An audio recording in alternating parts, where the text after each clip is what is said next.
Now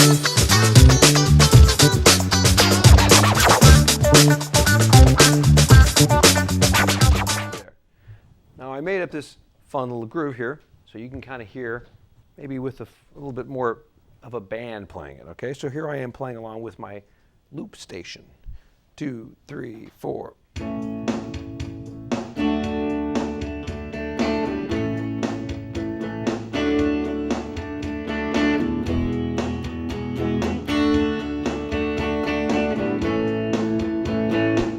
I'm adding more rhythm to make it interesting.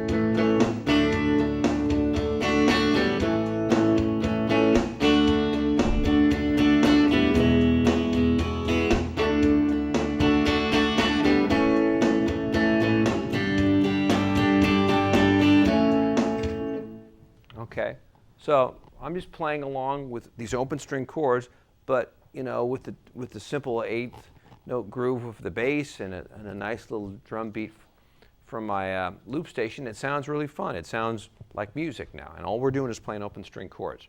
Okay, so keep working on that. Find a practice device to use these chords to, like a drum machine or a sequencer or something like that, to try to make it fun when you're practicing the rhythm. Okay, don't just play the chords by yourself without any timekeeping device. Use a metronome, or better yet, a drum machine or a sequencer, so you try to make it fun. Okay, so enjoy yourself with that progression. Okay, so we've talked a lot about open string chords. We've talked about even movable shapes, and we haven't really talked that much about what to do over the chords, how to make melodies over these chords. We're talking about mostly chord forms and roots, and that's all very important, but you're probably asking yourself, well, when do I get to play a melody? When do I get to take a little solo? Well, we're going to talk about that right now. Okay, but like I said in the beginning of our lessons, it's really important to tie all this information into the basic building blocks, which are the forms of the chords. So let's take that information a little step further. Okay, so behind me you've seen what I've written here, or you can see what I've written. I've written the name of a scale that's very popular in music. It's called pentatonic, a pentatonic scale. Okay? Now, you're going to hear the names of a lot of different types of scales in your study of music, and there's a lot of varieties of scales. This is a very popular scale that you will hear in a lot of commercial music, and it has a lot of good applications. So let's talk about what the name means, pentatonic. Penta, I think it's referring to a Greek name originally, and penta meaning 5 and tonic, tone. So what we have here is a 5-tone scale. There's other types of scales that incorporate 7 notes. There's other scales that incorporate 6 notes. Some scales incorporate 8 notes. This simply is called a pentatonic scale because it has 5 tones. And there's varieties of pentatonic scales, but the most common variety, or one of the most basic varieties of pentatonic scales, 5-note scales, is a major pentatonic scale. Okay?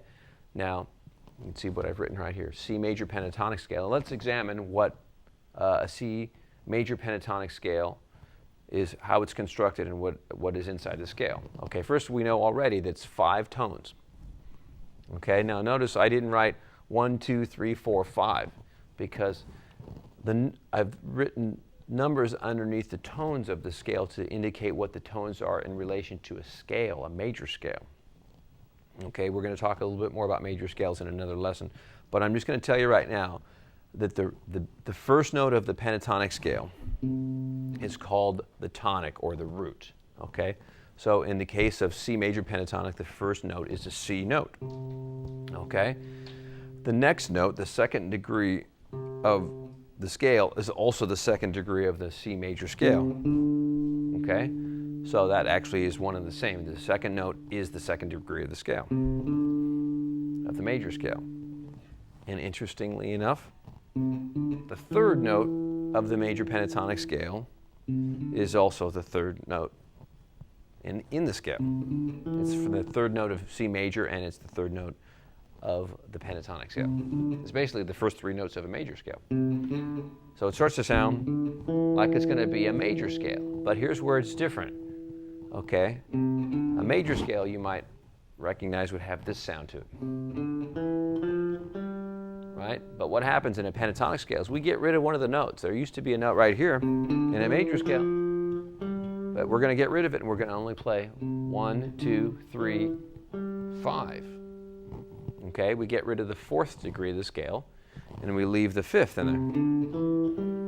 there. Okay, so you might wonder why anyone would do that to a scale, but there's reasons for it, and we'll talk about that later. It just simplifies the sound of the scale and makes it a little bit more direct. The next note is the 6th of the scale. It's the 5th note, 1, 2, 3, 4, 5 of the pentatonic scale, but it's the 6th degree of the major scale. Okay, so we now have 5 notes. We have the based from a C major scale, it's the root of the scale, the 2nd of the scale, the 3rd note of a major scale, the 5th note, and the 6th note. So, and then back to the root. That would be the beginning of the next octave of the scale. So it's very similar to a major scale, but we don't have that note, and we don't have that note right there, the major 7th.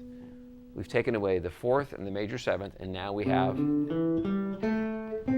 major pentatonic scale, okay? Now, you can look at it over here, and I've written 2 different patterns, but I just wanted to explain for a moment how it's based off of from a major scale and the notation on a staff, okay? Now, let me ask, you can probably speculate or think about this at home, but if you have 5 chords that we've learned that are movable shapes, you can probably assume, or I'm hoping you're thinking this, that there's going to be 5 scale patterns you're going to be able to connect to these chord forms, and that's exactly correct in thinking that. So the C major pentatonic that I just played a minute ago,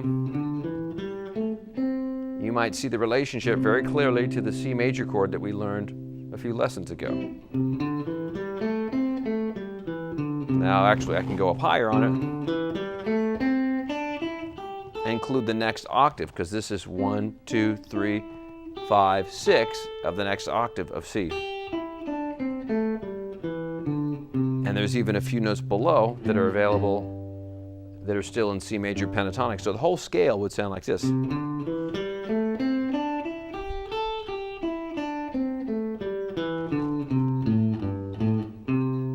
it fits perfectly over a C major chord.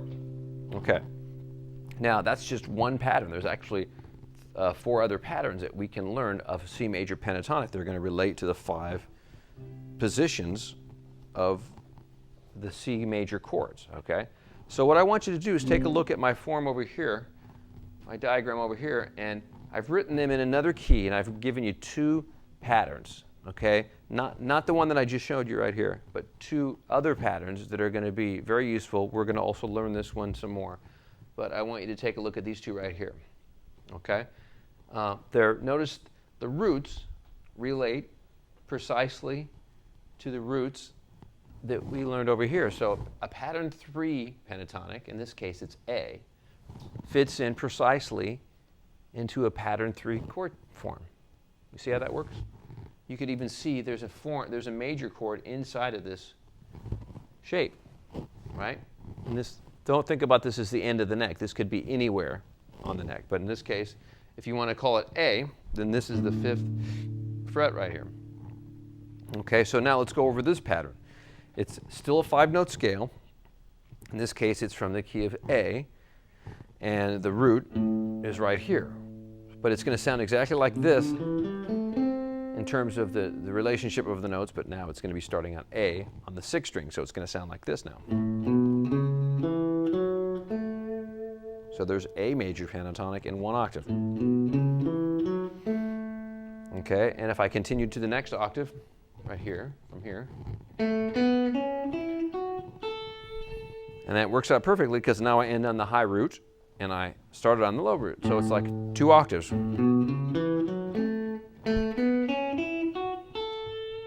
Right? And back down. Now you'll notice on my diagram, there's one more note here because that note is still available to play and it's inside the key. It's the F sharp, which is the 6th degree of the scale. It's just below below the root here, below the tonic. So we want to include that note too. So it's.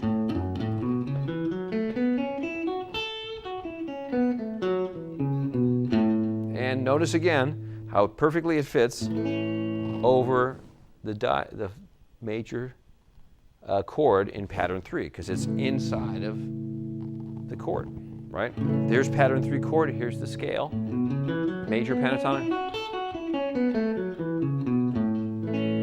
So that's why I wanted you to see the chord forms first, because learning scales now after you've learned the chord forms is going to make everything tie together really nicely.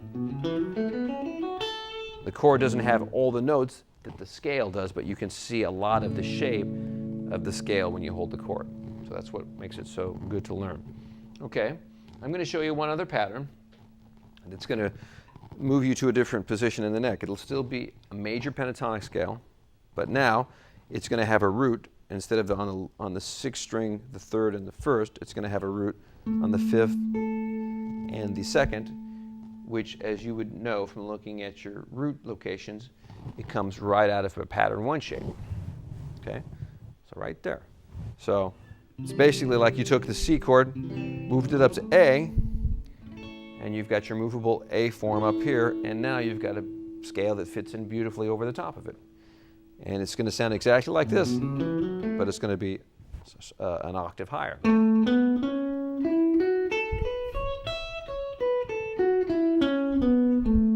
And there's where I'm at right now, but notice I've got a couple extra notes on the bottom, 3 on the bottom. Okay, so now I have another position of a major pentatonic scale.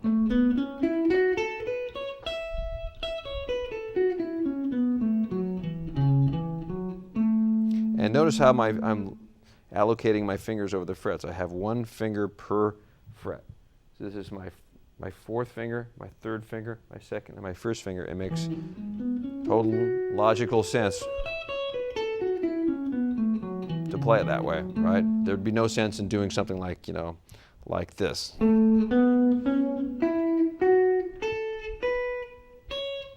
Right? That would be bad. You want to keep it into good technique, which 1 finger per fret. And there's the chord. So it's a major pentatonic scale. It's not quite as complex of a sound as the major scale, but it has its purpose and its strengths. Okay?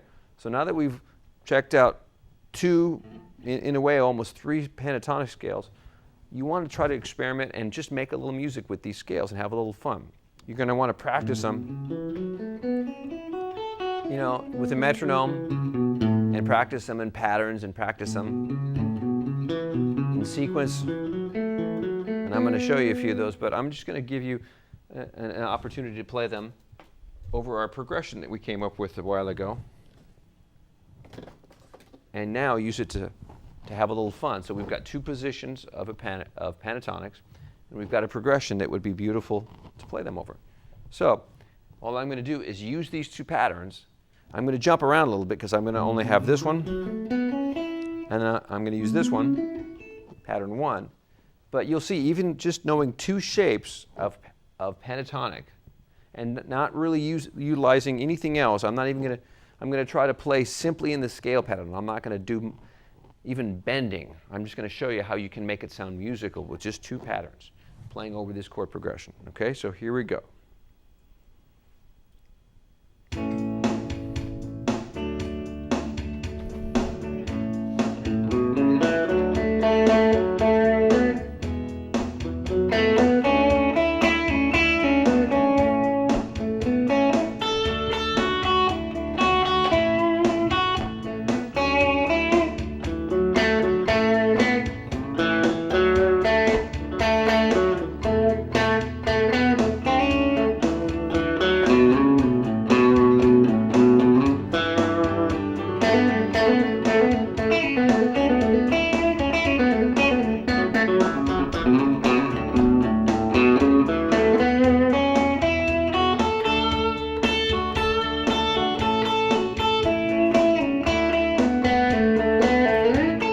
Pattern 1.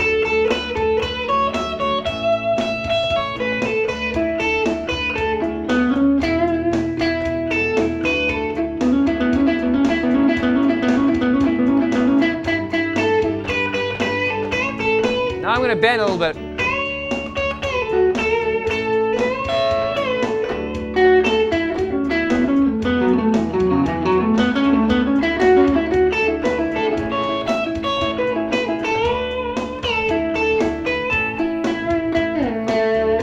Back to pattern 3.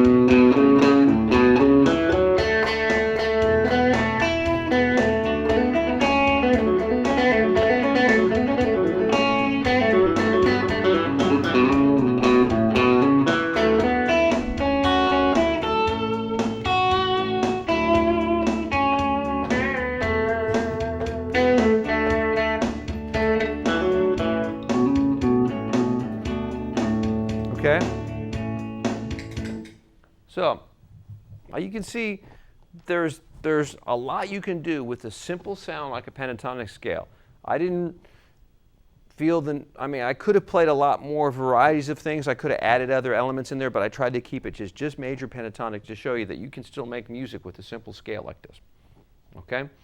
So, after you finish the lesson, maybe what you could do is you could practice the progression, record it on something where you can play along with it later, and then you just experiment with the new scales that I've shown you and just play it over the top of the progression and just try to make it sound musical. Try to play it in good time and try to make some musical phrases with it, and you'll find that you're making music like that in no time at all. All right, I'll see you next time. Thank you.